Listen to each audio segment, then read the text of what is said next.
Assalomu alaykum qadrli YouTube kanalining hamda Telegram kanalimni, gruppalarimni qadrli muxlislari, ixlosmandlari, mana bizni eski kulbayi vayrona kulbamiz. Mana endi mana bu yerda Xudo xolisa mana endi bu yerda mana yangi uy bitdi, mana Xudo xolisa mana yangi mana chayla deymizmi? Chayla desak bo'ladi endi. Dala shiyponi deylik. Mana dala shiyponimiz bitdi mana. Narigisi mana bunisi ofisimiz. Mana bunisi demak yashaydigan, ovqatlanadigan joyimiz. Chiroyli qilib ko'rsatib qo'ying. Shuni chiroyli qilib qurib bergan ustalarga ming rahmat. Mana o tepasigacha nima bo'ldi bu? Setka bo'ldi. Setka nimaga? Bu yo'lbars boqiladimi? Bu qapas nimaga deb hayron bo'lmanglar. Buni ichida o'tirib, ovqatlanib, choy ichib o'tiramiz-da. Mana buni setka qilishimizdan maqsad bu zavzg'on deydigan bir padar la'nat qush bor. Shu zavzg'on hech narsani qo'ymaydi, tinch qo'ymaydi. Ana shu zavzg'onlarga qarshi mana shunday qilib setka tutib chiroyli qilib qo'ydik. Mana shuni qurgan ustalarga ham ming rahmat. Tanlari sog' bo'lsin, mana ko'prikchalargacha qilib berishdi. Mana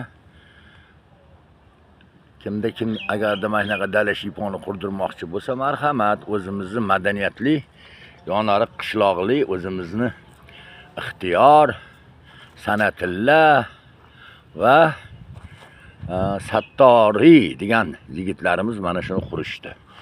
Ana endi buni qurib, avvalo sharoitni o'zimizga yaratib olgandan keyin mana endi qishloq xo'jalik mehnatkashlari va chorvadorlar uchun endi ko'rsatuvimizni boshlaymiz deydi-yu. Qadrli chorvadorlar, el yurt dasturxonini, boyni ham, gadoni ham, amaldorni ham, har qanday insonni, san'atkorni ham mana dasturxonini mana shu noz ne'matlarsiz, go'shtlasiz, boshqa Allohning bergan noz ne'matlarisiz, qishloq xo'jalik mahsulotlarisiz nima qilib bo'lmaydi, tasavvur qilib bo'lmaydi. Mana shuning uchun mana bu yerda qo'zilarimiz hammasi sotiladi. Mana qo'zilar mana Qashqadaryodan keldi. Qashqadaryodan kelgan qo'ylar mana.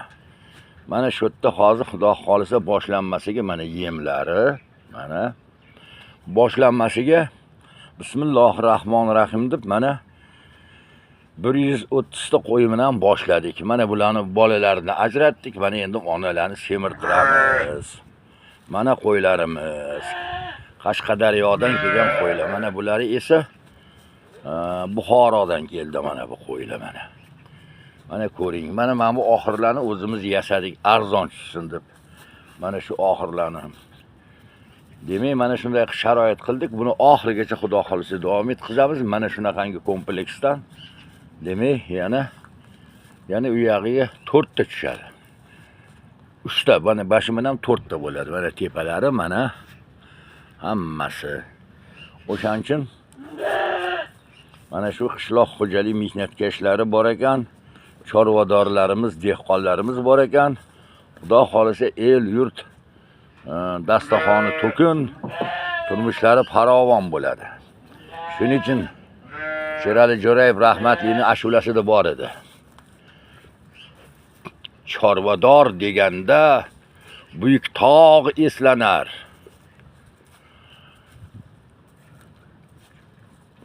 Cho'pon cho'liq qo'lidagi tayoq eslanar. Ba'zan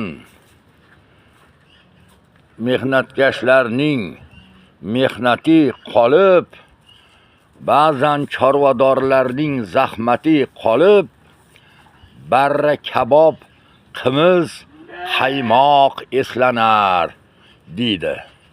O'shaning uchun dehqonlarga atab aytadiki, yerga egilasan ertadan to kech. bu kamtar to'ningni biror marta yech. Sening mehnatingla gerdayganlarning to'ydirib, kiydirib, yedirib gerdaymading hech. Senga buyuk sharafshon chorvador dehqon degan qo'shiqlari bo'lar edi. Mana shunday qilib sizlarga mana shu videoni hukmiylarga havola qilyapman. Mana qo'ylarni reklama qilib, mana shu videoni sizlarga e'tiboringizga havola qilyapman.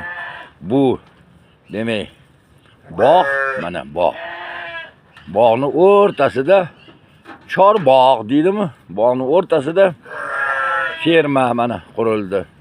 Yengil tipdagi ferma. Mana bu yerda yovvoyi itlar bu ko'p bo'lganligi uchun, endi yovvoyi itni so'z noto'g'ri bo'ladi-yu. Shu daydi itlar deylik, yovvoyi it u bu yerda yashamaydi. Yovvoyi itlar cho'l, biyobon, sahro, tog'larda yashaydi. Endi bu yerda shu o'zidan o'zi ko'payib ketgan mana bu to'g'xonalarni sharofati bilan, to'g'xonalarni kasofati bilan o'zidan o'zi ko'paygan harom narsa tez ko'payadi deydimi, lekin barakasi bo'lmaydi deydimi? Mana bog'larim. Mana bog'larda olmalar, xudo xolisi jonaqa olmalar mana boshini egib turibdi mana.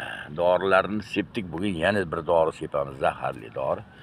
Mana demoqchimanki, mana shu setkalarni tegi mana shu 1 metr, mana shu setga 1 metr yerga qo'lab nima qilingan, ko'milgan. Chunki itlar bu yoqqa ko'lab kirmasin, qo'zichoqlarni yemasin, qo'ylarni bo'g'izlamasin degan ma'noda qilingan.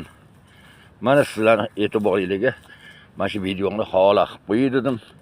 Kimda qiziqish bo'lsa, qo'zilar sotib olaman desa, Toshkent viloyati Qibray tumani Yonariq qishlog'i sobiq madaniyat jamoa xo'jaligi mana shu yerga kelib tashrif buyuraverasizlar. Qo'zilarni arzon narxda sotib olaverasizlar mana.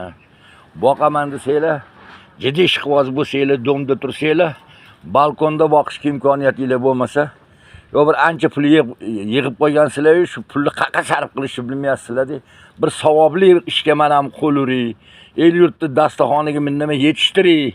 Pulim foydaga ishlansin, savobga ishlasin. Xalqni dasturxonini to'kin qilishga ishlasin deydigan bo'lsanglar, qo'y boqishga sharoitingiz yo'q-ku, lekin rosa orzu havosinglar bor bo'lsa, shunaqa niyat qilgan bo'lsanglar, mana shu qo'zilarni sotib olasizlar, o'zimiz boqib beraveramiz. Pulini silab qo'yasizlar. Ana endi buni yem hashagiga 150 o'sha dori, pori, ukol privkalari bilan. Mehnatimizni, biz kamtarona mehnatimizga 100 ming so'mdan. Demak, bitta qo'yga, bitta qo'ziga oyiga 250 so'mdan bor yo'g'i pul to'laysizlar-da. Shu bilan o'zingizlarning mehnat halolinglar bilan o'zingizlarga, dasturxoningizlarga nima qilasizlar? Qo'y go'shti yetishtirasizlar. E'tiborlaringiz uchun rahmat. Men juda ham ko'p gapirib yubordim.